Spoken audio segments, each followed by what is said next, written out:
This is probably, this is, I'm sure, instructing him to be this. Given my own history, I know that's how it works. And I think they've already told Lori that they're just trying to. I've seen you in about 100 years. Ooh, a party? Apparently they're fairly indiscriminate compared to the other parties. They did invite Ayers and Moss, so if you want to take their invitation. Oh, Catherine Conservation District, I've been to those before.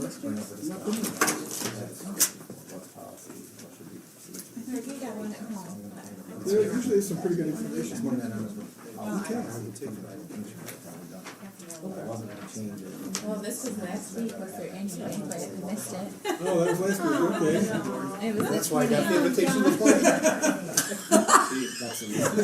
Yeah, well, we love to see it. Oh, sorry. That's how I always get invitations, Go 51 weeks ahead, you'll be all right. after the fact. Right, that's Oh, how we it's- wish you that's would've it. come. Yeah. We really missed you, you are, yeah. That's why I got the invitation. Thursday, February Thursday, the 20th of February.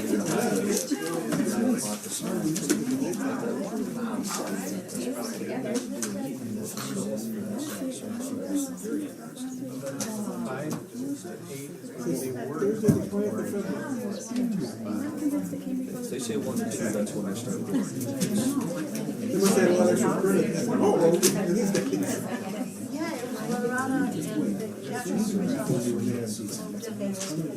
You know what? I have All right, I'm showing 6 o'clock, so whenever Lynn's ready, we'll get the high sign from her. It is 6 o'clock, so we'll call our meeting to order, and we'll begin with the Pledge of Allegiance. Please rise and join us.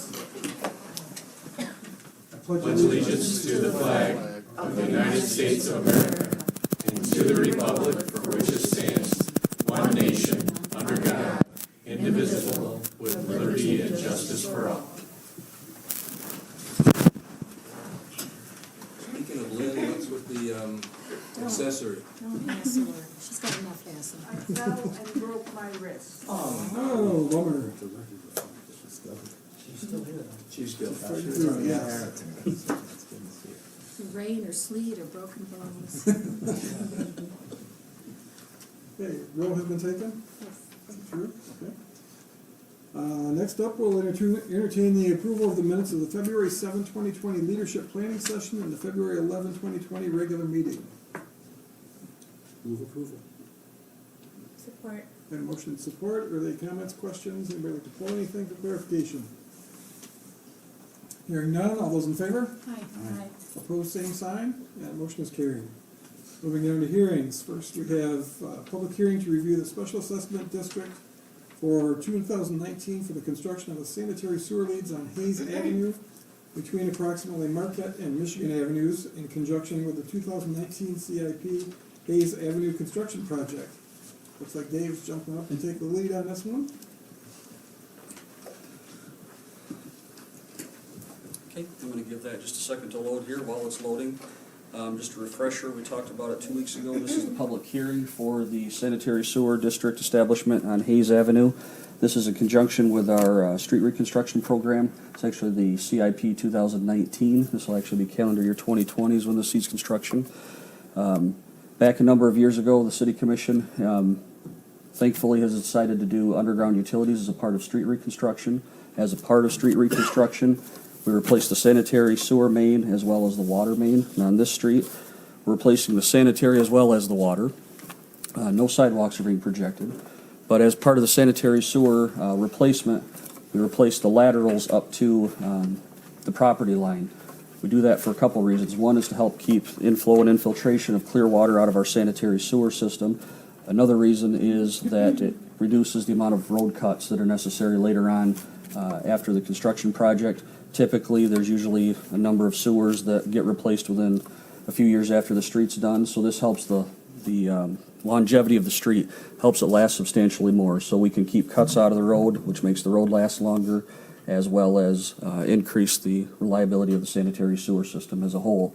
If anybody, the way that this works is, if any houses currently have Schedule 40 plastic, we leave them alone, we just replace as is.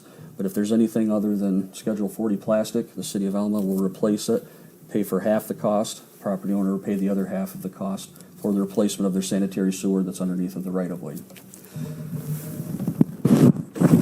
This is the region that we're talking about, is Hayes Avenue from Marquette north to Michigan Avenue. You can see there's two different segments of sanitary sewer that will be replaced. And we've taken kind of an all-encompassing approach because we don't know how many houses along Hannah Street could go through the backyards to come in to connect to Hayes. So to err on caution, we add more houses to the SAD for the reason that if they are not connected, we can always delete them. But once this SAD district is established, we can't add anything new. So that explains the next slide, why we have so many residents that are on here. Most of these are status quo. As you see, they're 18 feet projected. That gets us to the right-of-way line. That's a very narrow right-of-way, so we're staying right within the right-of-way. That only gets us about a couple feet beyond the curb on each side.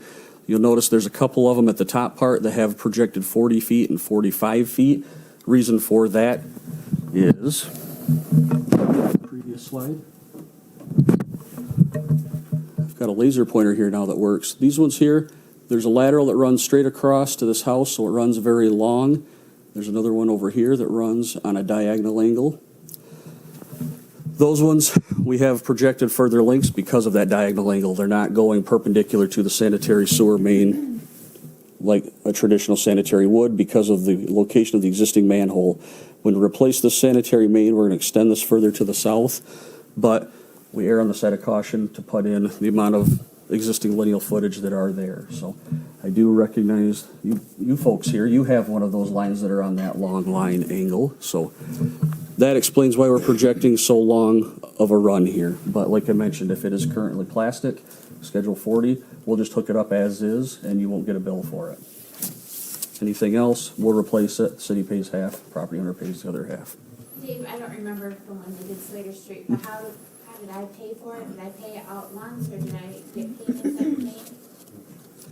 You have the choice to pay it all at once, and if you don't, then it would go on to your taxes to pay Okay, I just couldn't remember how that. that route. And It's up to this commission on how long you want to establish this for.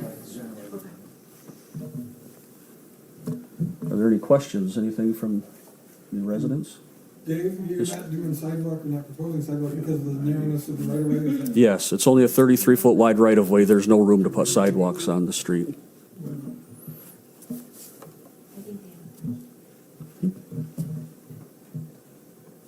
Okay. I guess I'm not understanding the distance is what you're talking about, Yes. right? Could we get Yes. your name and address, sir? Would you share your name and address, please? So we know what parcel we're talking about? Can't hear any of you. Your name and address? Oh, 1119 Marquette Street. On the corner of Marquette and Hayes. There, this house right here. And what is your name, please? Name? Owen, Ellis Owen. Thank you.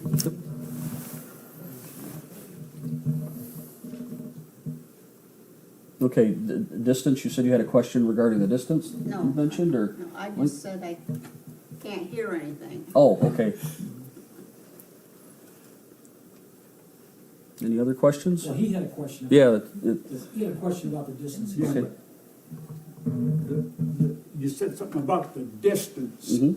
and I didn't You get need what to. you're. I think, Dave, Okay. if you walk right over to Red and let him. Okay. that'd be good. I All right. think we can do Reason for the longer distance for your sanitary lateral is, this is quite a ways for us away. I don't think the laser pointer is gonna work, but Yeah. anyway, because that house, your lateral runs on a 45-degree angle and connects to the sanitary sewer main, where exactly how he's shown, Yeah. that's a longer distance to the right-of-way line than a typical house where it would go perpendicular to it.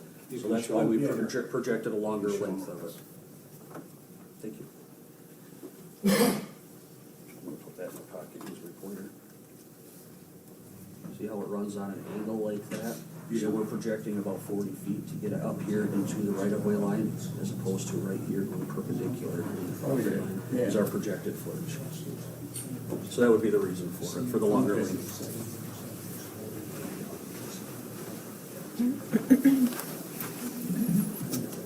And then did you hear us say about the portion that you would have to pay for? There's options, you can pay for it at one time, or you can spread it out for your portion of your pay. Your projected cost for your residents, yep, I can see it here. The total cost is $3,200. Your estimated share is $1,600 if we were to have to replace your lateral to the right-of-way line. But it's possible it could be okay, and you might not, we do, and it might not even be that entire length, right, Dave? We go the longest length we think possible, so that if it's less, you feel better about it, as opposed to a short amount that we then say, oh, no, it's quadruple. So it may be much less than that. That would be the worst case. worst case scenario. These are estimates. By no means do I say I guarantee these, because once we get underground, we sometimes find things. These are estimates. We do try to err on the side of caution, but that's our best guesstimate on an approximate cost for each location.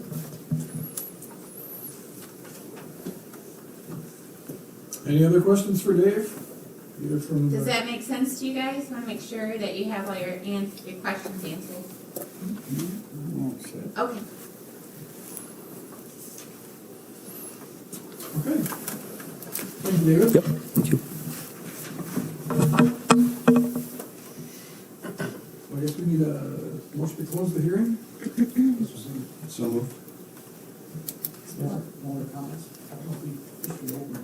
Okay, we did, but we went there, so. Motion is support. Sarah, just fill us in. Okay, all those in favor? Aye. Opposed, same sign. The hearing is closed. Thank you. We really know what we're doing. Okay, we're moving on to E, request for purchase. And we have consideration of a resolution to approve the request for purchase in the amount of $33,416.36 to Jet Pump and Valve LLC for 4 energy-efficient Wilo 2.7 horsepower, 460-volt mixers approved in the fiscal year 2020 capital outlay budget to replace failing mixers at the wastewater treatment plant. Move approval. Support. Motion and support. Any comments or questions? Anything to highlight there, Dave, or? We have 2 failed pumps. Currently, right now, we're operating on 2, so the idea is to replace all these right now, is why we're asking for 4. These were budgeted for the FY 2020 budget, so. I presume since you didn't mention it, this is below the budget. Oh, yes, I'm sorry. We budgeted, the budget estimate was 40,000, I believe, for all 4. Now, is this just buying them, or is this installing them as well, or is there additional cost? Buying to them install? as well as installation. Buying and installing. And they do the installation, or are we doing it? From what I understand, they can, or we can, and I would recommend that we have the manufacturer install these, but we also want to have these set up in a way that makes the plant more efficient, so that's, the installation will, where they go and how that goes will still be determined yet. Okay. And I know you've talked in the past about how inefficient some of those old motors are, because they're quite old. Any idea what kind of savings you're anticipating on the new? Not as of yet right now, other than we're only operating on 2 when we normally would have 4, so we are going to use a little bit more juice, just because for the last several months we've only had 2, so there will be a savings. How much it is, I do not know. Because Presumably they'll only run half as long. we did talk with Consumers Energy about these as well, for the potential replacement, to find out with horsepowers and different kinds of savings through consumers, and that was a projection that we looked at, but I do not know that number off the top of my head Okay. right now. That's why we projected it. So, thank you. Anybody else have questions or comments? So we're doing okay, just running on 2? No? The record reflects it is not wood. I won't, yeah, I don't want to go on the record with anything in tenth of fates, but no, we need these. So they're coming ASAP? Once, if we get approval, yes. So is there a estimated delivery and installation time? No, we can get them within the next few weeks and have them installed. So this is off-the-shelf stuff? Yes, yeah, these are not custom-made units by any means. Okay, good to know. Again, any additional comments or questions? Okay, hearing none, we'll entertain a motion to purchase, I believe, right? No, we got that. We need just the vote. All those in favor? Aye. Opposed, same sign. The motion is carried. Sorry about that. Moving down to recommendation on bids. We have consideration of a resolution to receive and award bids for the 2020 bituminous chip seal coat project. The following bids were received in February 19, 2020. We have a winning bidder of Highway Maintenance and Construction Company from Romulus at $355 a square yard for a total bid of $40,825. And it goes, we have the third bid, the highest one is, it goes all the way up to $12 a square yard, 1205, and $135,575, so your pleasure. Approve the recommended bidder. Support. Motion support, comments or questions? Any reason one bid is such an outlier? I mean, that's just huge. Likely they have projects lined up for the summer, is my guess, so they threw a wild number at it. Instead of saying no thank you, they. That's Well, kind because of, if we would say, yeah, let's go for the 135,000 one, I'd be like, well, I'll put They're those not other gonna show jobs on hold. They're not gonna show up for somebody else's job. Yeah, okay. Those fools in Helmets took it, let's go. Fair enough.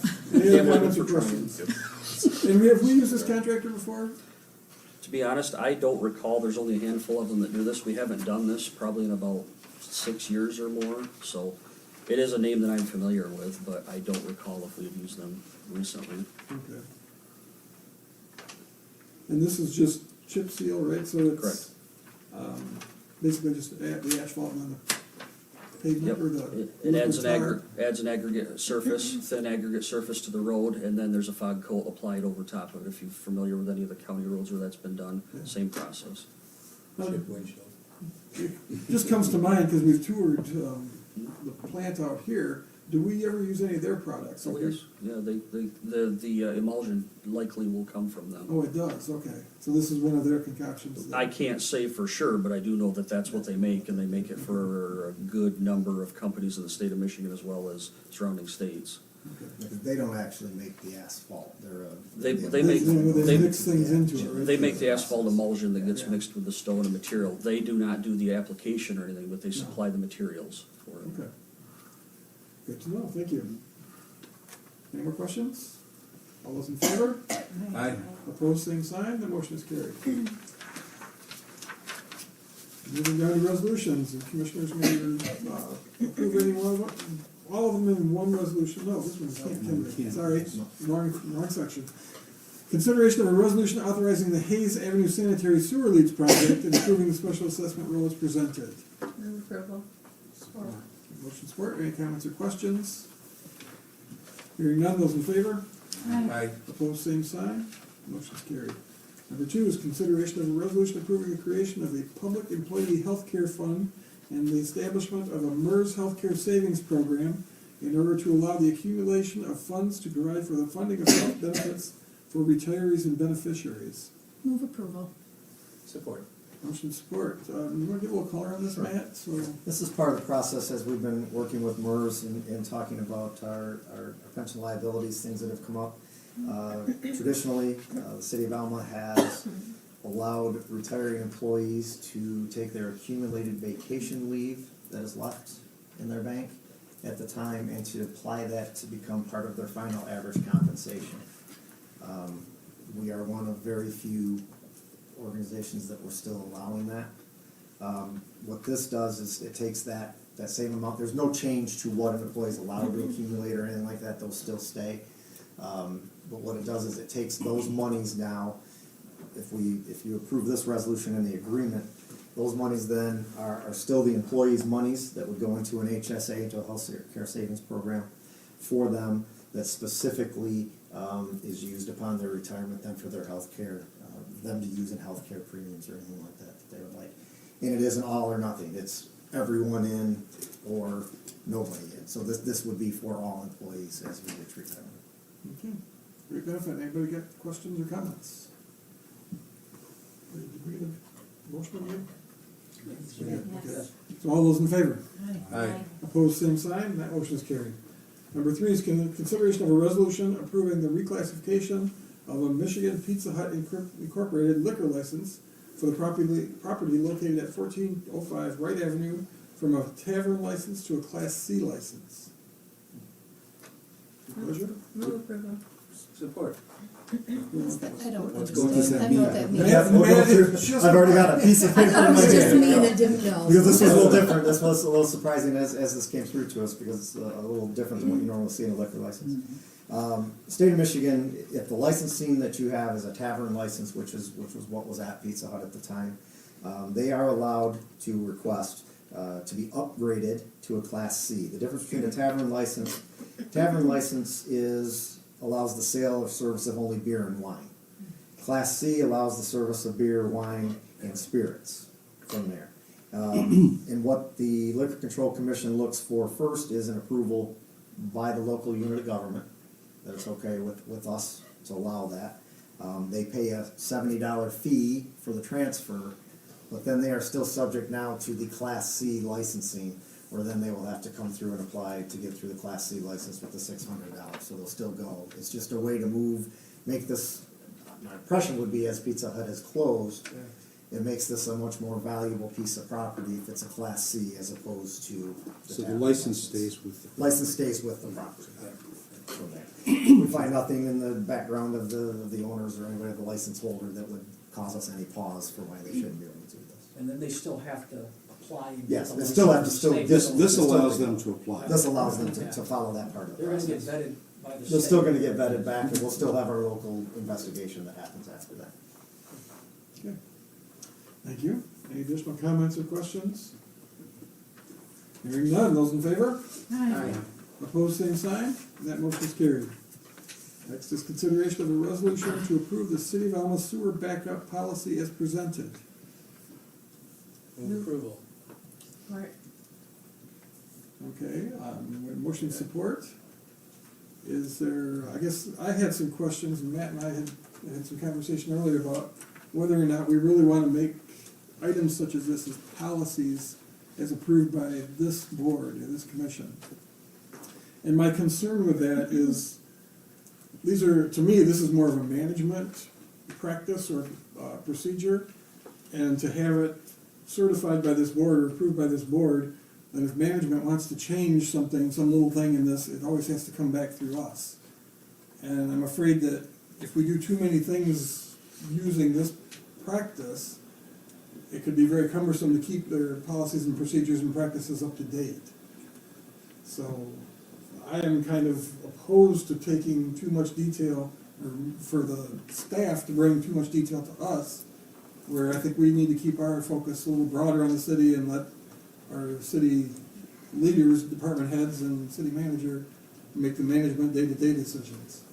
My concern was probably piggybacking on that is, there's some commitments you're making in terms of timelines. There's a lot of variables you simply can't control. And that would concern me as a policy. I would say if we had a policy to like what you're saying, a general policy which says there should be an outline of our aspirations and practice when there's a sewer backup, then that becomes almost like a bylaw which can be changed based on circumstance. But certainly this is good aspirational stuff. I'm not sure you want to make it hard and fast law, because you can't control that you can get there in 5 days or whatever, even with the best of intentions, because we don't know what's coming down the pipe. It's not, I don't think we should. I just know that I'd have trouble guaranteeing that, given that I can't control all the circumstances. Or we can't as a city. Some of the, the timelines here, though, I don't have it committed to memory now, but I did go over this with Matt and Dave, and these timelines, most of them, if not all of them, are statutorily mandated. There is a very narrow exception to governmental immunity when it comes to backups in certain, very specific situations where the city knows or should have known of a problem, didn't do what they needed to do to take care of it. It's a pretty narrow exception. But when somebody makes a claim under that section, there are certain things the city has to do, and they have to do them within a certain period of time. So, like I said, I don't have, sitting here today, I can't tell you exactly everything that's in there, but we went over it. The idea was these timelines are statutorily mandated, so, whether it's official or not, it's important.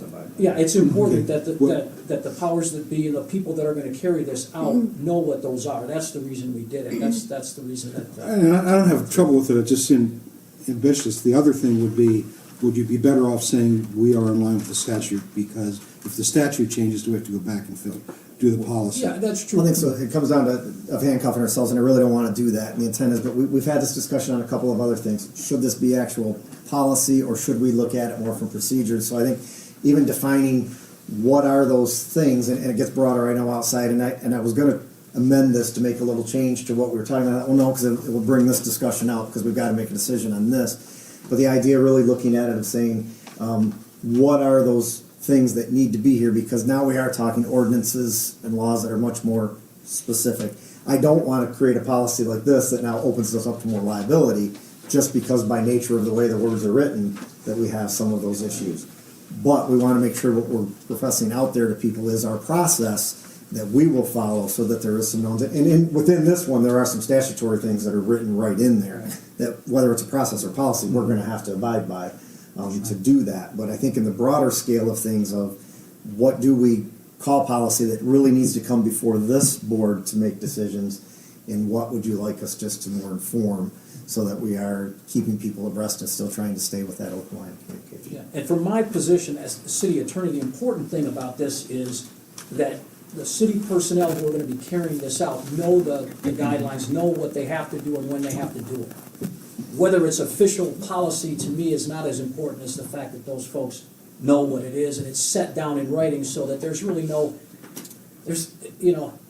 I guess, misunderstanding as to what has to be done in these situations. And that's, for the benefit of the city and for the benefit of the city residents as well. Yeah, the citizens, I think, would want to know.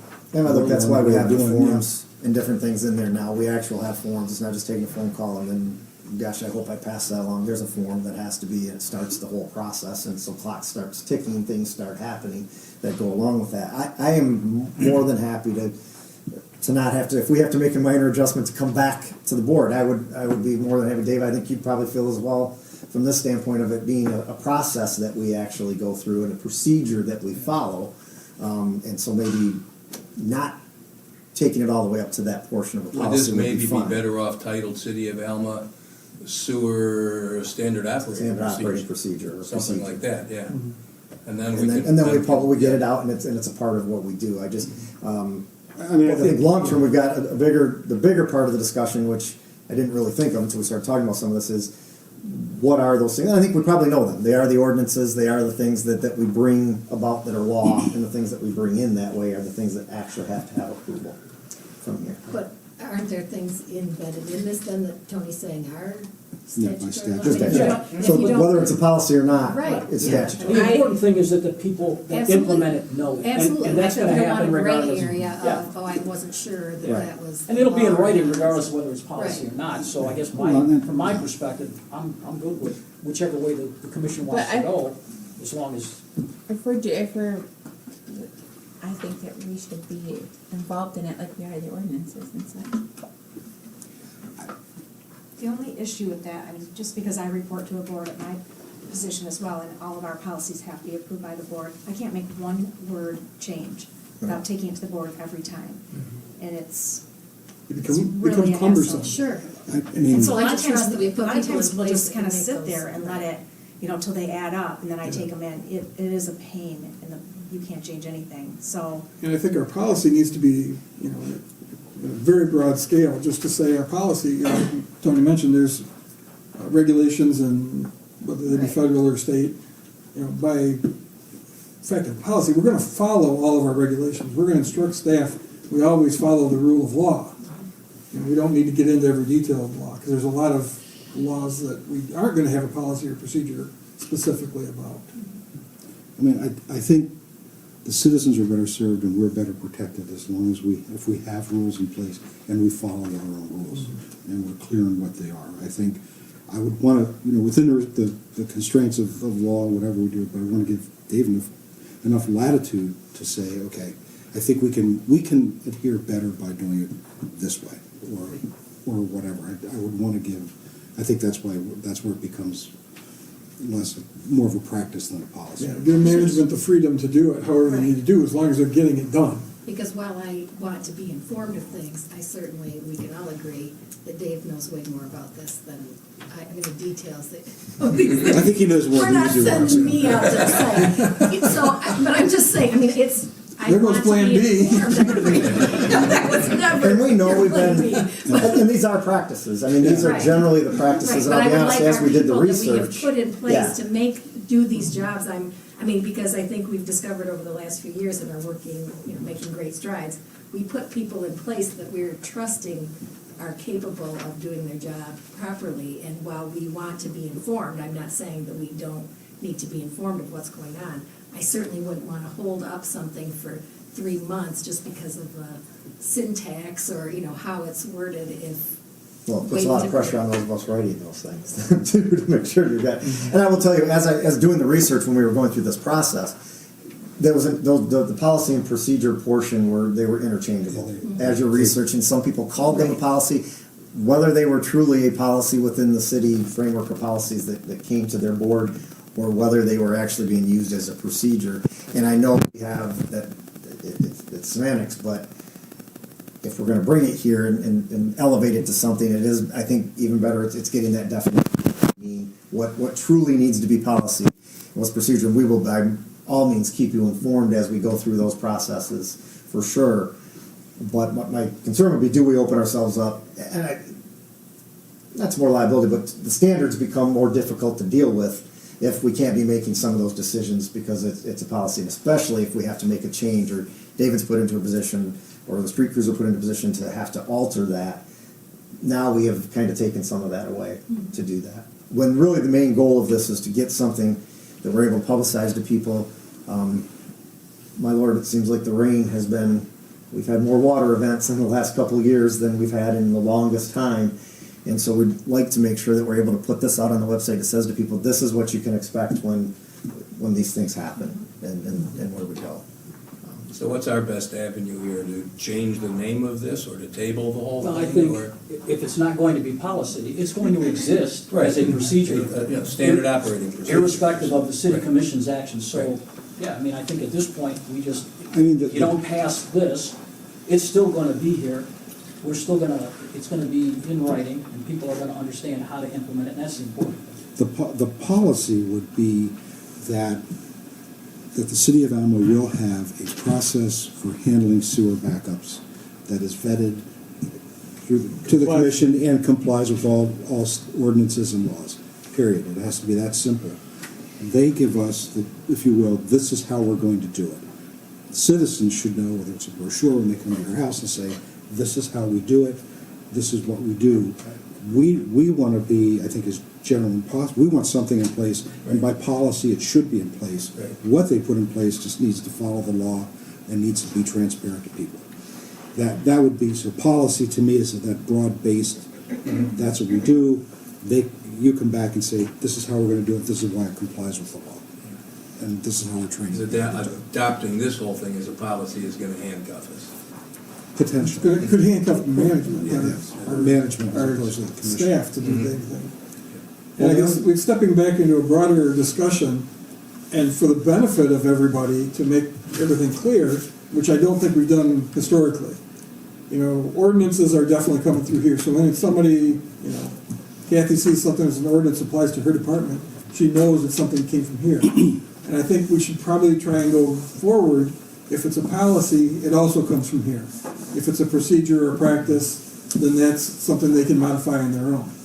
Because if we use those things interchangeably, well, you know, you could run into the question when staff is doing something, well, did that go through the commission or not? And I'm sure that discussion has probably taken place multiple times over the years.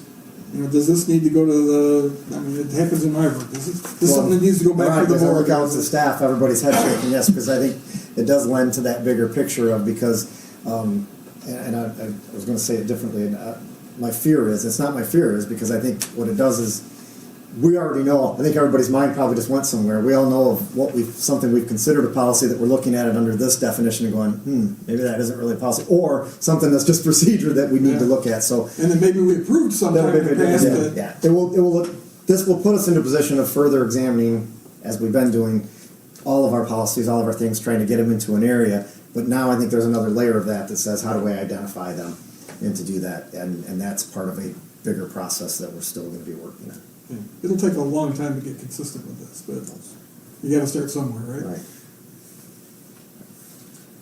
Thank you for that. I mean, I like the document. That's No, absolutely. It's a great document. It's a great way to do things, and I think it's going to serve the city and the citizens very well. So, and nothing didn't mean to denigrate the document at all, with the practice that was taking place. So, with that, is there any other comments before we have a motion on the table Motion and support. and support. so we have to take some action. If vote can on either the motion. decline it or you can remove your motion. Withdraw your motion, sorry. Who made the motion?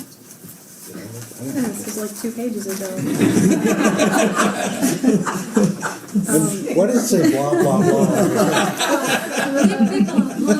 Those were my I comments. think Roger made the motion and Michelle seconded. So are you interested in withdrawing the motion, or should we proceed with the vote? Let's withdraw the motion. And now does Michelle have to withdraw her support as well? Parliamentary? What if she doesn't want to? I think I don't know. if the motion's been withdrawn, there's another motion. if somebody else wanted to remake the motion, they could. Okay, But I think There's the no- motion. so at this point, the motion is gone. Yeah. Okay. Does anybody care to make a motion? No motions. Hearing none, we'll move on. Thank you very much. Great discussion. I think that was Appreciate it. very beneficial, and hopefully it'll lead us to more consistency going forward. Somehow I'm locked out. Oops. Number 5. I gotta get my computer though. It doesn't like my thumbprint. Siri doesn't like me. I can do this. There we go. Sorry about that. My apologies. Number 5, consideration of a resolution to adopt the Alma Leadership Team priorities as determined in the 2020 Leadership Planning Session on February 7th, 2020. Your pleasure. Motion and support, okay. Any comments or questions? Matt, did you want to say some words? Yeah, I would, this wasn't as easy as I thought.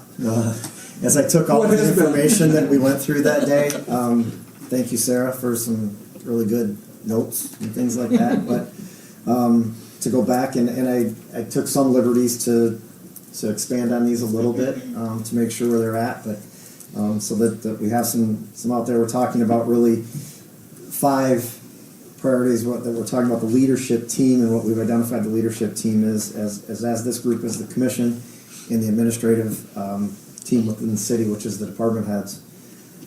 In a long discussion that we had, of which the minutes are attached in this meeting, we're really looking at the plan for infrastructure needs as one of our priorities. So over the next 1 to 3 years, and we went through a process to talk about the lead and copper rules that we know are coming, and that we will plan for those, and that we're committed to planning for those. The sanitary sewers, which ironically we had a presentation on tonight, that we know we're going to have to start the planning for a much larger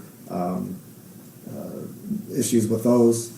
And then the downtown parking lot refurbishments are the areas that we look at, because with all the work we've done in the downtown of the city, and trying to get that portion to where it needs to go, we need to get a plan in place of how we're going to fix those parking lots up so that we can continue that movement downtown.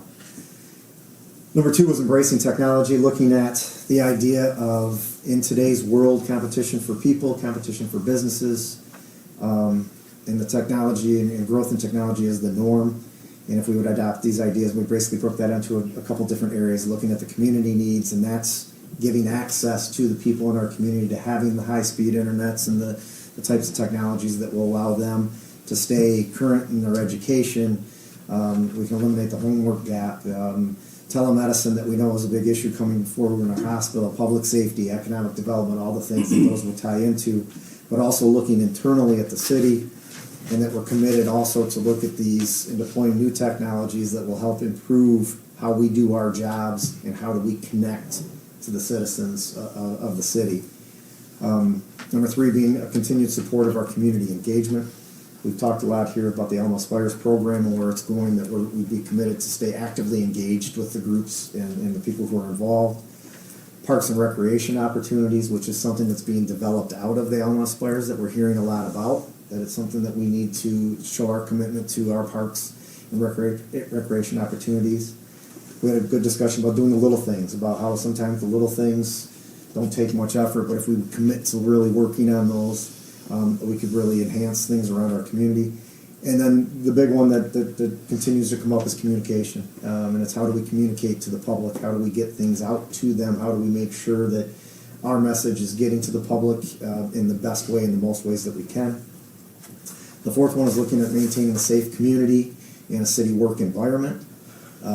And what we're doing is trying to continue through our police and fire services to optimize those services so we continue to provide safety to our public, but then talking about our municipal buildings and our security updates that are essential in this building of how we make sure that our employees stay safe and feel safe coming to work. And then the last one, it's number 5, but it sure isn't, because that's in order of importance, is remaining fiscally responsible in this ever-changing environment that we have. We've opened up the talks about pension liability and how important it is for us to start planning for the future and how we're going to handle those, and then to ensure that our financial policies will provide ongoing stability as we go forward and still maintaining our transparency. So that was a whole day of talks condensed to a 2-page document. If we're satisfied, it's on you guys. Hard work. The big thing is if we say yes to this, and you say yes to this, that this is, really gives us as staff the idea that says, this is what we all sat down with and said was important for the city over the next few years. And I don't think you missed much. We could have made a list of 20 things, we know that.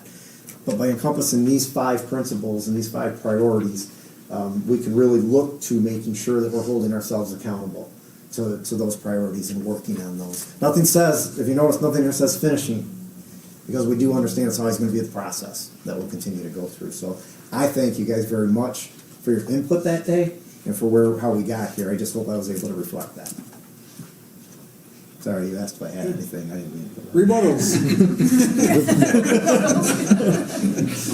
I thought it was a great day. I'll say, Matt, I appreciate the format of the day. You allowed for a lot of discussion, which was really nice to be able to kind of brainstorm and talk through these things. I learned a lot, and I felt like I was able to contribute some too, and I thought that was just a nice format, a little different than maybe some of the meetings that we go to, and so it was kind of refreshing to be able to hear from staff and, brainstorm through some things too, so. And I didn't mean to interrupt by clapping, but that was a lot of talking, a lot of people, Yes. a lot of ideas, and to put that into that concise of a. It was I mean, good. that's fabulous, Yes. and that's hard work, so I commend you Yeah. on Again, taking Sarah all takes of that. thank you, really Sarah. good notes. Yes, it takes really good notes. Well, but then to be able to put it into. But I think the essence, stick what I wanted to make sure is we have the essence of what we discussed that day. Yes. And I think you got it, or captured it. Thank you. Yep, nice job. And in addition to that, I want to commend to everybody for, maybe it wasn't intentional, but I think this plan, or in this document, meshes very well with the 100 or so community volunteers that have been moving the Alma Aspires plan forward. And this reconfirms the city's commitment to supporting all of those efforts, which are really going to add a new dimension to our community in the next 3 to 5 years. And I think we're going to see a lot coming out of that plan in those meetings. So congratulations and thanks to everybody for that. Very good. More comments or questions? For that, all those in favor? Aye. Opposed, same sign. You have some priorities. Thank you. Agreements. Consideration of a resolution to approve an agreement with the Municipal Employees Retirement System regarding the establishment of a healthcare savings program and to authorize signatories as required. Your pleasure. Move approval. For second, that was good. Wondering, We have a motion support. Are there any comments or questions? This plan Matt talked about earlier. So with that, all those in favor? Aye. Opposed, same sign.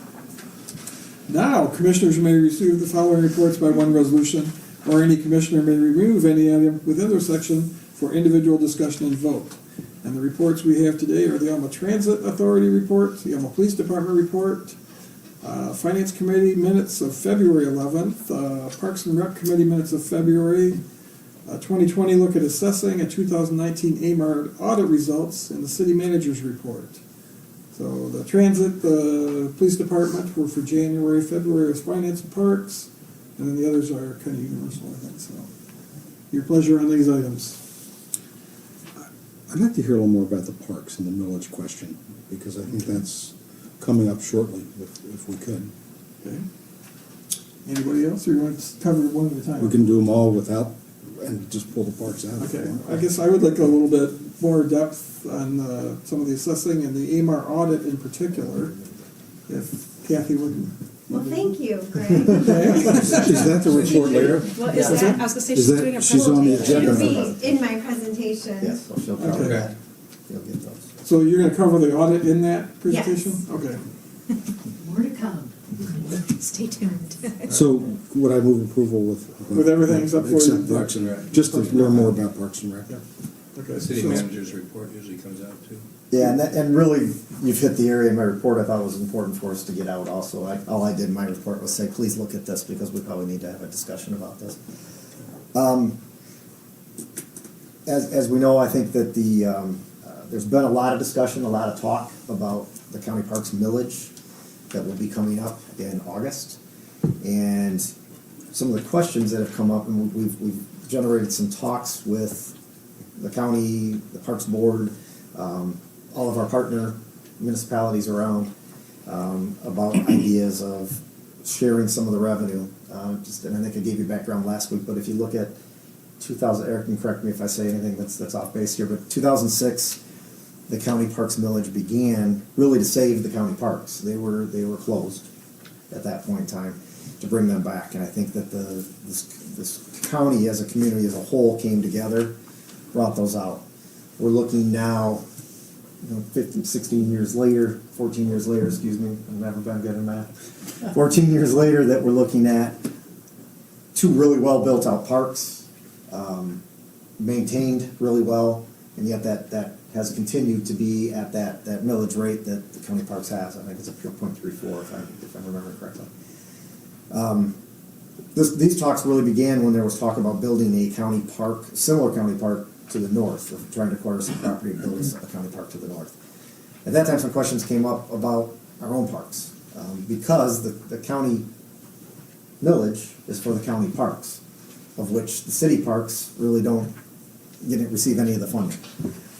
I know that in talking with Eric and talking to the county, and it was real apparent talking to the Parks Board the other night, we've had a lot of questions over the years of, why can't we do something in our parks? Why can't we do it? And we just know that's general fund money that's just not there, and it's difficult. It's going to take us by the time we get those bathrooms done, and thank you for all the hard work we've done, but it's been a 7-year process to get the bathrooms done. That's where our hands are tied. There's been a couple different proposals through the groups that we've talked of doing some revenue sharing within that parks millage, adjusting that millage a little bit, where then the cities would also get some of that money from the parks. Two ways of looking at that was, one was a grant type program, whether it's a truly competitive grant program. Then you got legal issues of who can actually run the grant program, how can we do that, maybe go through community foundation. But then you've got, are there inequities as to how that grant is ever distributed? There was talk about just straight funding amounts. If you look at the amounts, if you break it down in those that also have parks within their cities or municipalities, in the end, how much are you getting if you're looking at that split? And the amounts that we believe you're looking at getting are if, as a citizen, weren't going to satisfy me to say, oh, you've got that much more, what are you doing in your park? Because it's not substantial enough for us to do it. So one of the other talks comes up then of looking at programming. Could we look at programming as being one of those areas that we could then bring a lot of these groups together by that amount of money that's still being available through the parks millage? That kind of went off the table. So my question to you, and I think what came through the Parks Board the other night, was really, would we be comfortable with making a resolution at our next meeting and us forming something up that says, look, what we'd like to do is say, if we're really looking at sharing this, is would the county parks be willing to reduce their millage amount to a point that's operating? Because the belief is these parks have been built out, the millage from 2006 has really achieved its goal, and they have a healthy fund balance to work with. If they're willing to do that, which would then allow us to put on our ballot a number that is close to making sure that our citizens aren't paying any more than they've already been paying for parks, but a portion of that money now, a more substantial amount usable for us to be able to do some things within our own city park. So in a nutshell, that's really where the talk has been.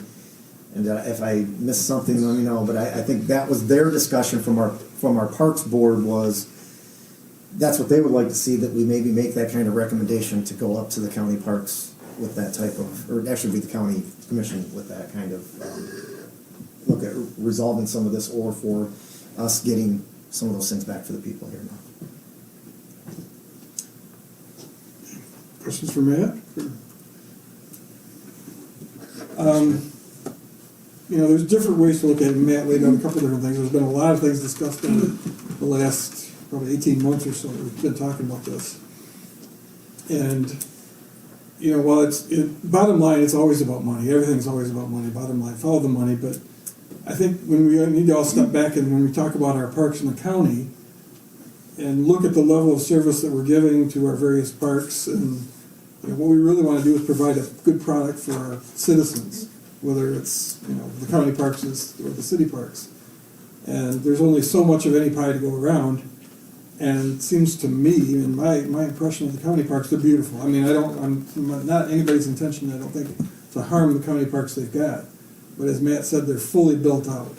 I mean, they're going beyond what, you know, a number of years ago when that millage first came up, you know, we had a couple of gravel pits we were looking at.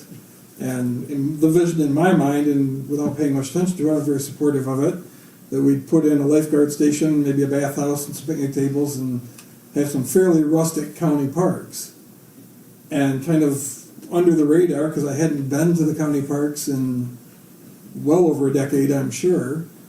And when I went in there, I was just amazed that the quality of the park is comparable to almost any entity in the state of Michigan that I've been to as far as parks are concerned. I mean, they're absolutely gorgeous. They're kept up. They're heavily staffed. You know, they've got a full-time parks director in the county that services basically 2 parks and a boat launch and maybe 1 or 2 other sites that are small or nominal. It just seems that there's a lot of resources inside of Gratiot County going to a relatively small area and being used by a relatively small number of people, while Alma, St. Louis, Ithaca, Breckenridge have a lot of population nowhere near those parks, and we're all providing, you know, neighborhood parks, and we're all struggling to fund them. You know, we can all look back and see, you know, thank goodness we had a group of citizens get together and raise over $300,000 to put some nice playground equipment in Wright Park. But at the same time, the county is pouring between 3, 4, and probably going forward, if the current millage rate, it's probably going to be approaching $500,000 a year into these 2 sites. It just seems disproportionate to me that we as a county continue to do that. You know, the regional parks are 2 gravel pit parks be so far above and beyond what we're able to offer our neighborhoods. That's what it really comes down to. You know, Right, but we also have to remember they are very well equipped and up to date, but there are thousands of people from the Alma, St. Louis, Ithaca that go there, and that is their only getaway in our county. You know, like, some of them can't afford to go to Lake Michigan or whatever, so when they go to these gravel pits and have their family reunions or birthday parties, it's an adventure for them. So it's something that they want to keep up, you know, like you said. And yes, we'd like to bring our cities, but we don't, what they're doing and they're continuing to do is great.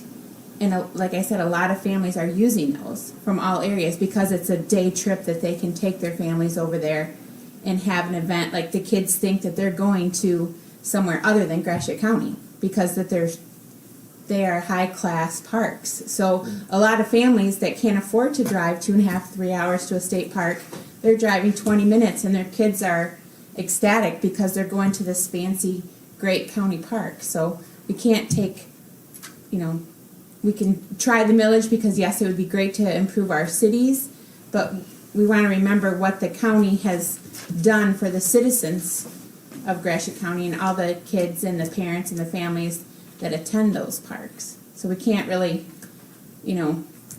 I think the question then becomes, is the budget for the parks currently built on building or on maintaining and sustaining? Right. I'm saying it's okay to go and divide them, but we can't really just keep saying, like, they're too extravagant. Yes, we have to revisit and how to separate them, but we also have to remember how much they are bringing to our communities. I don't think you weren't suggesting. I'm not saying he was. I'm just saying, 100%. I'm saying my statement, I wasn't saying it to Greg, I was just saying it in general to the public. And one of my fears is if we go this particular route, I mean, that's why, you know, when this first kind of bubbled in, up to me at least, my first visit was to the County Parks Commission. You know, I found out they had a meeting going on down at Reed Park, and I drove down there and attended one of their meetings. Because my intention was not to decimate what they're doing or to take anything away from them. I wanted to partner with them. And that's where this whole thing stems from, the whole idea. Yeah, I think we And just my have to fear is if we educate have our people own is what- millage out there, it's gonna be an us against them type situation. And St. Louis and Ithaca, if they do the same thing, it's gonna be an us versus them. That was never my intention. Right. My And I intention think- is to get a little balance Right, between because what I we're doing think at that the there's county some, level while that's and what a we're big doing at the event for municipal level. some families in our area don't have a car to drive to the county. Right, park. I'm So saying it'd like be out in nice to public, we upgrade have our- to, Right. if we're talking Well, it's about always changing the about ballot, we education. have to say, yes, they're doing great, we Right. know that you go there and it's That's why it needs to be a excellent. partnership. But that's why it has to be where we bring it and we separate it. We just have to make sure that when we're explaining it out in the world, that it's a, you know, we appreciate what they've done, they've used the millage, this is why we would break it down and, Well, I think we're kind of saying the same thing, though. This was a tremendous success for the county. The millage was fantastic. People got behind it, and these parks are beautiful. And you're right, Michelle, a lot of folks are using them, getting a lot of enjoyment out of them. But I think what happened was people started to realize, and this is at the county level, not even at the city level, that, hey, you know what, this is very successful, but we built it to the extent we want to build it. Now we need to maintain it, and we need to staff it. And maybe that doesn't take quite as much money as what we needed initially, because we seem to be building up, you know, our fund balance and whatever. So the thought was, this idea of building up parks is a really good one. And whether it's the county that gets the money, or the cities or the villages or the townships that get it, maybe we can build up more of these parks. Though the question was, how do you do that? And this is one way maybe you do it. No one, I don't think, is saying, hey, let's take money from the county because, you know, we want to have it here. I think the idea was, and it's everybody's idea, it's not any one city's idea or municipalities. It's, hey, this worked really well for the county. And now they fortunately have a little extra. And if they have extra, maybe they don't need quite as much and they can still offer exactly what they're offering. And there might be a little bit now for other municipalities to share in this and hopefully have the same type of success. And that's what I think everybody's trying to do now, is trying to figure out how do you do it. And one of the ways you do it is by saying, as long as the county's satisfied and they're happy that we can exist and continue with this amount, and it's less than what we're getting now, then that extra money, if the citizens of various cities and municipalities want to say, hey, you know what, we're paying the same anyway, I'd like to help, you know, these other places, this may work out really well. And I think that's the idea. I mean, everybody wins. This isn't like, let's tear down one so we can build another. right. I think everybody wins. This is a great position to be in. We just I have to think. have maybe like neighborhood Yeah, I mean, meetings and explain that the change, you know, the taxes that they're paying aren't gonna change, it's just gonna go. Well, Because yeah, some people wouldn't absolutely. understand, you know, in their minds, they're gonna think that it's still going to the county, you know what I mean? Like, I think No, we there'd can. have to be a lot of I think the- Yeah. Yeah, there would. When it gets to that point, you're absolutely right. The thing is, we're not at that point yet. We're at the point where the leaders of Gratiot County, you know, the county commissioners, the parks board for the county, our parks board, this board here, the leaders in St. Louis, Ithaca, Breckenridge, we all need to find out what we want to take to the community and tell them what our vision is. And that's where we've been struggling. We haven't really been able to define a vision between all of us yet. No. And like I said, my fear with us, if we, you know, I really want to avoid, if possible, us, each of the municipalities going out on their own and trying to do their own thing and it becoming an us versus them. That would be a way I think the county park could get destroyed, or the system that's been built up there. That is my fear with going that direction. That's not to say it won't work or it can't work, because maybe it can. But I just want us to tread lightly if we go in that direction and keep our eyes open that if it's an us versus them thing, there is a potential for both of us to lose. Yeah. This might be an ignorant question, but is the county, the millage that they're already receiving, are they allowed to share that money with the cities? No. They No. can't? No, Okay. No, you would that's have- why you have to have the language. That's wait till it's over. Not under the The current next language, vote- but there are ways to. Well, the next vote Next would have vote to would be then for a be a reduced new- amount, Yeah. which, and then the cities might be then able to, you know, do their own millage such that each of them will take a little portion of what the county has said we no longer need. That's Or one there- I think the idea. easiest way is, it would not be a renewal then. Right. Right. It wouldn't be a renewal because anything that would change as to how, even if it was the exact same amount that they're asking Yeah. for, but the distribution may be different, then it's no longer It's a new- renewal. That Yeah, was it's my a new, question, is yeah. if they could share the wealth without going through. Without going through this us, no. work. No, we've gotta have, There's a heavy lift. and then it goes to really what Michelle was saying, then, because then there is all these other facets of the community that you wanna make sure that that's not the impression, because it is creating this, it's hard not to create that, and the idea needs to be what is best for everybody, because we do hear from people, you know, about our own parks, and it's like, I know, we wanna help, we wanna do something in our parks, and to look in the park boards, people's eyes the other night, and they're like, no, we've tried, we're trying to come up with things, and this could be, like Tony said, I think a really win-win for everybody, it's how do we get there? Right. And so, to have these discussions again, and I think really, if I'm taking it right, then the initial thing has been that a phone call that says we need to get those folks all back at the table and get all of them there. It's time to have a discussion because we're up against the clock too. That means we gotta do something. So, and I don't think there's anybody that doesn't want, it's, and nobody's part is anybody trying to hold anybody back from, I don't think we're getting stalled out. I think it's just the idea that says, how do we get everybody back to the table, but create that vision that Greg's talking about. And there is another model that we've used in Gratiot County, you know, between the county and Greater Gratiot Development and the Cooperative Extension Agency, where the county does collect a millage for, you know, economic development and then contracts with Greater Gratiot Development to provide those services. It seems to me the county could contract with the cities to provide neighborhood park services for its community citizens. That seems like a fairly simple model to me. So, but there's other possibilities. I don't know if we've explored all those yet, but. But I think we're now at a point where there's a clock. Well, we are, yeah, the And so clock is now- ticking. And so getting that group back Pressure's on. together, but I definitely want to make sure it came back to this full board for a discussion, because I don't know if we've ever had a full discussion with everybody to talk about it. When does the existing millage expire? August. Okay, this one does. Yeah, I mean, Okay. the language, any ballot language would have to be changed by April, It's May. That's pretty Something. quick. It's pretty quick. because it's on the August ballot, not the November, so Okay. it's.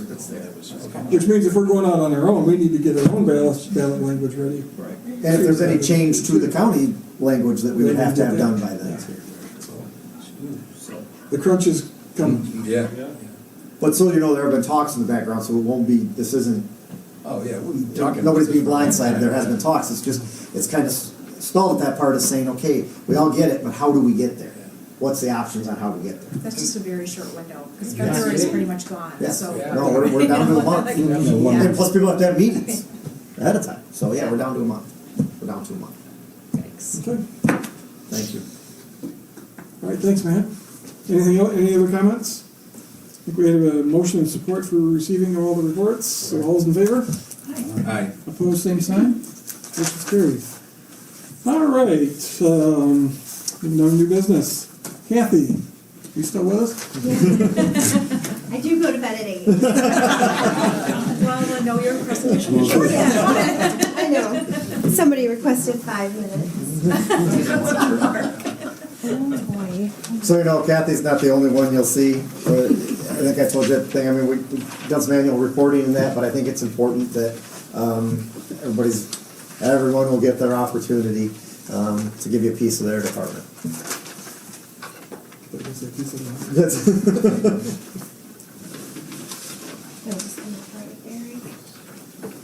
Okay, well, I'm Kathy Roseland, I'm the city assessor, and I'm going to present some information on some recent law changes with assessing, what am I not? that for you.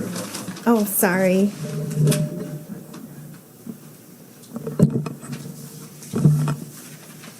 So, recent law changes on assessing reform. This whole document, this can be found on the Department of Treasury website. So I just took bits and pieces of it just to kind of give you a glimpse, but you can see the whole entire document on the website. And I see somebody in the audience that probably cares about what I'm presenting. So if you want to speak up, Judy, she's from Equalization. So I have one fan. Nope, this is your baby. So property tax assessment is complex and often difficult to explain, but it's vital to residents, businesses, and cities.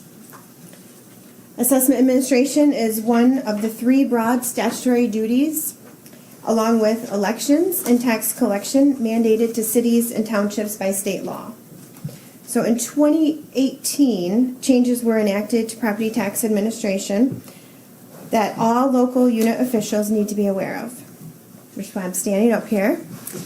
So PA 660 of 2018 is commonly referred to as assessing reform.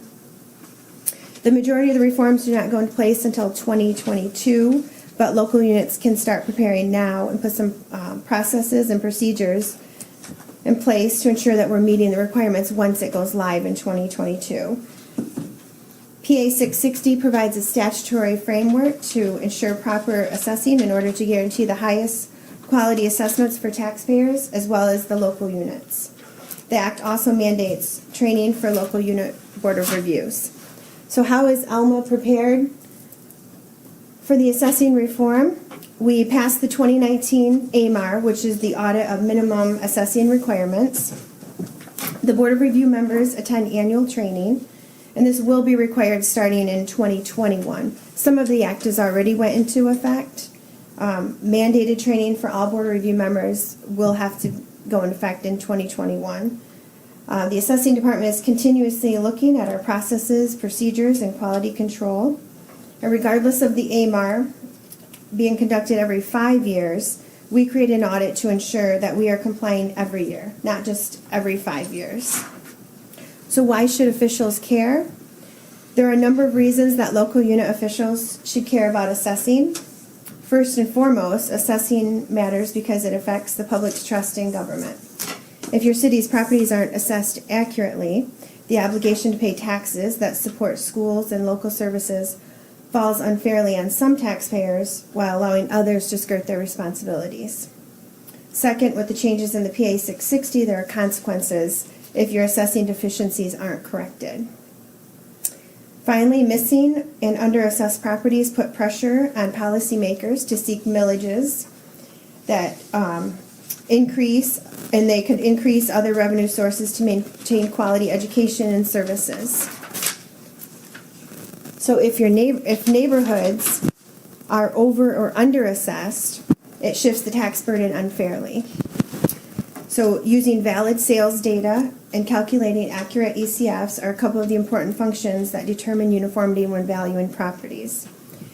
If property exemptions are granted without proper approval, it shifts the tax burden as well.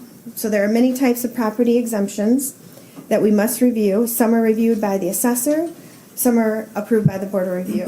Veterans and poverty exemptions must be approved by the Board of Review, and real property exemptions must be approved by the assessor. Our office makes a decision on every document we process. We need to understand property tax law to make many of our decisions when it comes to transferring property. We assist attorneys, right, Tony? Accountants, real estate professionals, taxpayers, staff in our organization, and the general public. Sometimes we seek information from them, and sometimes they seek information from us. I'll give you an example. I received a phone call from a local attorney last week. The parents wanted to transfer their commercial property to their son. The attorney wanted to avoid the uncapping, if possible. He asked what would be the best way to prepare the deed. So we do not provide legal advice. We do provide state statute and state tax commission bulletins. However, in this case, it was a clear answer. The blood relative exemption only applies to residential property. The attorney was not aware of that. And the attorney was not Tony. But this is just Tony was aware. I wasn't worried. this is just an example of, you know, the documents we process and the property transfer law that we have to decide on every day. So, which affects our revenue. So, city officials don't need to know every degree of the assessing process, but they should have the basic understanding. So the assessor's 4 basic duties. 4. It's really easy. To inventory and list all property within the assessment jurisdiction, to equitably evaluate every item of taxable property, and to calculate the taxable value for every taxable property, to prepare an assessment roll with all taxable property. To understand a property tax bill, there are 3 values: true cash value, assessed value, and taxable value. To save time, I'll skip the definitions. So for 2020 assessments, the inflation rate is 1.9%. Most homeowners who have owned their home for several years have a taxable value lower than their assessed value. So an example of this would be when neighbors are comparing their taxes. So they come into our office and they say, well, my neighbor who has the exact same house, their property taxes are here and we're paying here. So I have to look at, well, how long have you owned your home? Your neighbor could have owned their home for 20 years and you could have just purchased your home a few years ago. So you will be paying more than your neighbor. So taxpayers they cannot compare taxes. So if your neighbor sells their home tomorrow, then your new neighbor may be paying more taxes than you, and then they're going to come in my office and they're going to want to know why they're paying more taxes than you. It's just, that was Proposal A, which I think everybody understands Proposal A by now. That's just the way it is. So calculating a taxable value requires 8 steps. We need to determine taxability, identify the owner, describe the property, determine the situs, the location of the property. We need to place a value and determine assessed value, capped value, and taxable value. So the AMAR audit, which you have the results in your packets, it is the audit of minimum assessing requirements. And the AMAR review is conducted every 5 years in every local unit. Years ago, they used to do a random, used to be called a 14-point review, and they would just pick random, like they picked City of St. Louis in 2007 when I was there, and the assessor that was here, he was very relieved. They didn't pick Alma, but now they pick every unit in the county, so it makes it more uniform. Tax Management Associates, they conduct the reviews. The state hires tax management. They send us a list of what they need. They actually receive a copy of our database, so we have to upload that to the state. So all of my work goes to the state, so they can review my entire database. And that's how they conduct their audit. So then they meet with us in person. So some of the statistical questions, this might get a little boring, but it's important for you to know. So what is some of the questions: what is the residential coefficient of dispersion for our local unit? What is the residential price related differential? They also want to know, does the L4022 that the local unit has in possession match the equalization? Because we always have to balance with equalization. And they also want to know, does that match the 4023 that's uploaded to the state? So there's approximately, correct me if I'm wrong, Judy, 88 state forms processed between equalization and assessing. For clarity, I'm not with the You're like, I'm not. So does the local unit have written procedures, including audit procedures, for determining how to grant real property exemptions or remove real property exemptions? And I think this is what we were talking about earlier with written procedures and processes. The assessing department, we have quite a few written procedures and policies that we approve that the state requires us to in our department. So let me know if I have to have those approved by the commission. I don't think I do, but so Alma's residential coefficient of dispersion was 24.59. The average out of the 320 local units reviewed was 21.61. The International Association of Assessing Officers standards for a COD is 5 to 20, depending on location and type of construction. So 5 is very rare. The coefficient of dispersion is the most used measure of uniformity in our ratio studies. What is a coefficient? It provides a measure of appraisal uniformity I'll tell you, independent of the level of appraisal and permits direct comparisons among property groups. So the Alma's residential price-related differential was 1.10. The average out of the 320 local units was 1.08. So property appraisals sometimes results in unequal tax burdens between high and low value properties in the same property group. So a PRD greater than 1 indicates high value parcels are underassessed. Under 1 indicates high value properties are overassessed. So ours was 1.10, so our high value properties were being underassessed. We just had a complete reappraisal in the city, so I think these statistics show that that was a good decision. All of our properties have been looked at and remeasured, and we should have a nice PRD next year. So some more of the questions was, does the local unit have land value maps? So this was no longer required as of 2019. However, it's still a good idea for assessors to have land value maps. It gives you a visual. I mean, if one property is being appraised at $100 a front foot and the one right next to it is $200 a front foot, you'll have that visual to see what properties you need to look at. So I still encourage land value maps. Does the local unit have properly calculated and documented economic condition factors, land values? Does our true cash value agree with our record cards? Do we conduct an annual personal property canvass? Did we grant any exemptions, the small business taxpayer exemptions, which is under MCL 211.90? Did we grant any poverty exemptions? Does the local unit have poverty exemption guidelines? Yes, that is what the commission adopts every year. Does the local unit have an asset test? Yes, that's a resolution that we adopt every year. So that's why they say that these audits, it's a local unit audit. A lot of assessors have been removed from their positions because of some of these audits, and that's why they want the local unit officials to be aware of what goes on, because everybody needs to be involved. Does the sampling of the exemptions granted indicate statutory requirements were met? They look at our July and December board reviews, because all the decisions that we make, they have to follow state statute. Did we levy interest for filing a property transfer affidavit? If we didn't, did we pass a resolution? Yes, the commission passed a resolution to waive those. So what should board members do? Officials must first make sure that their city employs an assessor who is certified at the proper level for their unit. Assessors must be certified through the State Tax Commission and can achieve 3 levels: Michigan Certified Assessing Officer, Michigan Advanced Assessing Officer, and a Michigan Master Assessing Officer.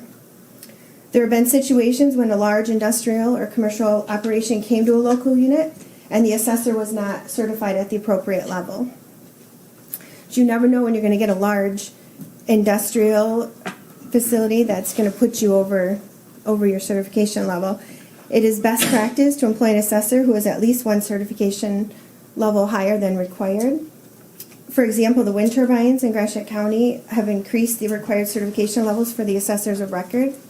However, the State Tax Commission has issued waivers on an annual basis. Some assessors work for multiple cities and townships. While this is common practice, especially in rural townships, board members should monitor how many units their assessors are assessing. Even if the assessors are within the state's limits for what they can assess, boards need to ensure you are receiving the highest quality work from your assessor. Now, this is Department of Treasury. Quality, thorough work must be the priority in hiring an assessor, not the price. I didn't write this down. Okay. A lot of pleasure in reading. This is another good one. Once the assessor is employed, boards should make sure the department has all the tools and funding necessary. A city. A city must budget for continuing education and resources to meet all state requirements, as well as a salary high enough to keep a quality assessor. Thank you, Kathy. Good night. I think what they're trying to say is, this is what happened in some units. I don't think they were giving them the resources that they needed. But you're to lucky do. because the city of Elma job. gave that big money last year to get everything reassessed. Thank you, Michelle. Awesome. See, I am very You fortunate. are so lucky. So, a lot of municipalities wouldn't have done that voluntarily, so I do thank you for that. Boards, okay, let's move on. Boards should set annual benchmarks with their assessors and make sure they're being met. Boards should ask questions, such as whether the assessor visited 20% of the city's properties this year, or if the assessment roll was certified on time. So the assessment roll must be certified on the first Monday in March. And Board of Review organizational meeting is held on the first Tuesday following the first Monday in March. So we need to certify the assessment roll. So they want you to take action today. Property assessment is a core responsibility for Michigan cities and townships, and all cities and townships must focus on excellence in this area. Make this important function a priority, commit to learning all you can about the process, and take steps to help your assessor succeed. Ensuring that your local assessing is done accurately and fairly can reap benefits to your city's bottom line and its reputation with its residents. And again, the entire document can be found on that website. I also provided you with our AMAR results. We received those in October, and we nearly had a perfect score. But the one thing that we were marked down on, you'll see on the first page, the requirements met. There'll be all yeses except one no. And that was regarding processing the small business taxpayer exemptions. So what happened is those are due February 20th. However, the state does allow postmark dates on those. So if they come in late, we can process them at March Board of Review.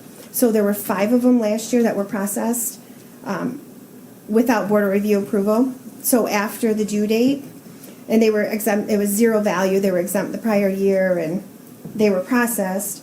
However, due to the envelopes not being saved, we could not show the postmark dates. So they had to mark us down on that. So the key is when they come in after February 20th, we need to stamp the envelopes, scan the envelopes so that we can prove. And regular personal property statements, those are due February 20th, and the state does not allow postmark date. So it does get a little bit confusing. So new law, the exemptions that were filed in 2019, they no longer have to file. So if you filed your small business taxpayer exemption last year, which is the under $80,000 true cash value in your personal property, if you filed it last year, you no longer have to file that ever again, unless you rescind it if something changes. We did submit a corrective action plan, and it was accepted by the state, so we're all good there. I will say St. Louis and Emerson did receive perfect scores on their AMARs, and I am the assessor of both those units. So 52 units out of 320 reviewed received perfect scores. So yeah, you don't usually receive a perfect score on the AMARs. I also provided Department of Treasury key topics. That's the 2020 look at assessing. There's some good information in there regarding the AMAR statutory changes, such as principal residence exemptions and the small business taxpayer exemption. There were some statutory changes on those. And there's some important court cases and decisions and information on the future of assessing. One of the most complex provisions in the assessing reform is the designated assessor, which I'm not 100% clear on this yet, but each county is required to enter into an interlocal agreement that designates the individual who will serve as the county's designated assessor. The interlocal agreement must be approved by the county board and a majority of the assessing districts in the county. So I'm sure that this board will be approached by the county in the near future. And you'll be forced to enter into this interlocal agreement, and the majority of the units in the county will have to agree on your designated assessor. So a designated assessor has to be responsible for any unit in this county that fails the AMARs. But you can see if you look at the 2020 look at assessing, there's it'll show you all the steps that they go through before that would even happen. Like the state gives you, you do your corrective action plan. You try to become compliant before that would happen. So, any questions? Yeah, I do. 25 words or less. What is the coefficient of dispersion? Okay, coefficient of dispersion. 25 words or less. It's calculated by, it's calculated by dividing the average absolute deviation by the median assessment. Okay. See, you asked. If you could Divide by the draw- scale, price Draw me a ratio, picture. multiplied by 100. All I want to know is what does it measure? What does It's a it measure tell of me? uniformity with our assessments. Okay, it's So a consistency measure. Yeah, because it's mass appraisal. Okay, good What enough. we do is mass appraisal. Okay. Got it. I have more here. That's all I wanted to prepared for know. questions. I have something labeled questions. I predicted every question. Oh, my Lord, yeah. Well, whoever's next, sorry. You didn't share what level of assessment or what your certification is, your own personal. You said there's 3 levels. So I'm a master assessing Congratulations. officer. That was quite an achievement. So. Thank you. Yeah, thank you. And so, just, you said the recommendation is for the municipality to have a level above what is required. What would typically be required for our city? For here, MCAO, it used to be an advanced when we had total, but once total left, the certification level went down. So, So your MCAO. certification is actually 2 levels above what would be recommended typically Yep. for Elma. Okay. So, thank you for your expertise. We do appreciate it. Thank you. Thank you. Thanks, Kathy. And we keep hearing at every place, every meeting we go to, that people like you. There aren't many. Anything like her? Wait, they said they like me? No, they're not like, yes. Nice recovery, Pat, like- We like you, we're glad you're here, and you do an Thank excellent you. job, but I mean, the people at your level of expertise and knowledge and almost perfect scores, I'm agree. I'm sure this has changed, but out of 2,000 assessors, I think there's, well, I know this has changed, but 194 master levels. Right, So, but yes, that's something to be proud of. We're grateful that you're ours. thank you. Thank you. Yes. Okay? Very good news. Congratulations on the audit. That those findings of, was it 5 envelopes? Yeah, That's Shame on you. I know. I know. that's a pretty good way to Yeah, end the that's gonna be day. the one thing that wakes you up at night. I know. Yeah, so.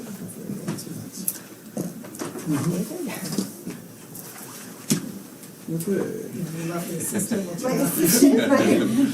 I'm not a master.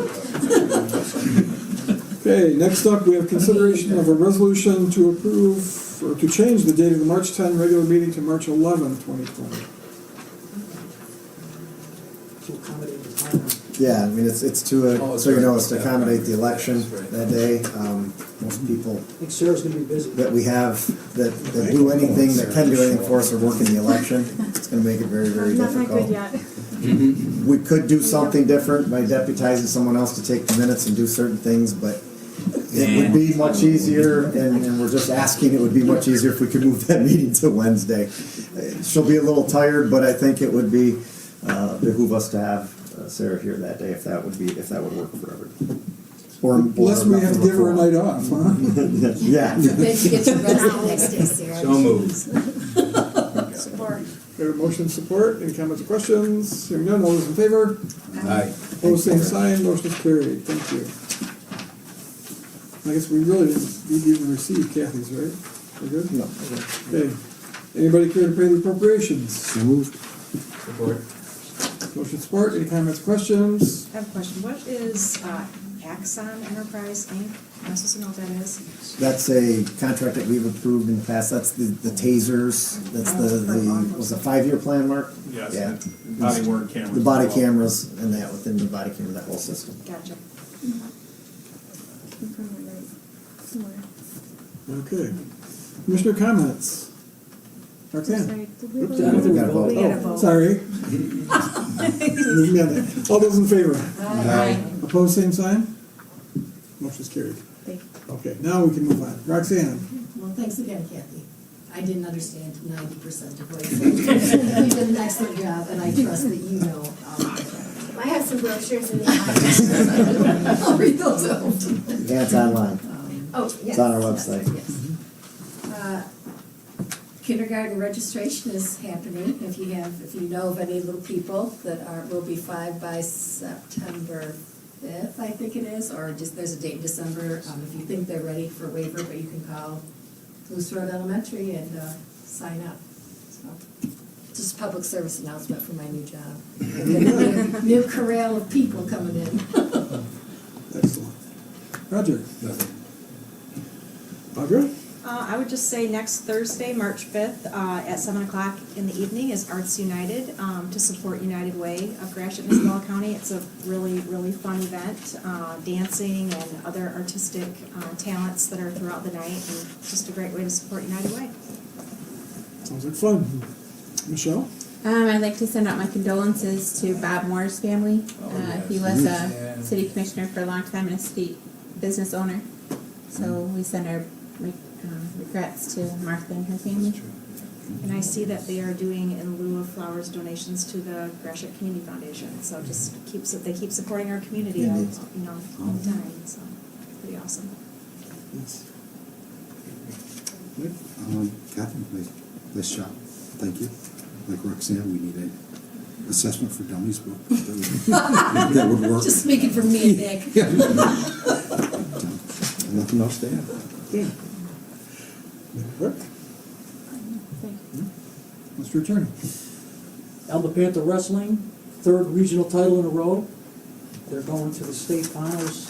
I think they're seated 2nd or 3rd, I'm not sure which, this Saturday in Kalamazoo. Go Panthers, huh? And Kathy, you were phenomenal. Thank you. Okay. And my thanks to you, Kathy, for the great job you're doing, and appreciate the heads up you gave us when this process was all changing at the state. We were able to get ahead of the curve, I think, because of your foresight, and you got us into reevaluating everything ahead of time. So we're in good shape going forward as the rules get more and more strict. So I think we've avoided some pitfalls and probably some headaches that we would be facing right now if we've been doing it. So our thanks to you for that. That's nice to stay out of trouble on certain items sometimes, or an item once in a while at least. So and add my condolences to the Moore family. We lost my Bob, so he will be missed. But glad to have Martha still around. So with that, we'll open the podium up to the public. Anybody would like to address the commission, please go to the podium, state your name and address, and share your thoughts. Nobody like to speak? Okay, with that, we'll entertain a motion to go home. So moved. Motion support. All those in favor? Aye. Opposed, same sign. We are adjourned. Thank you very much.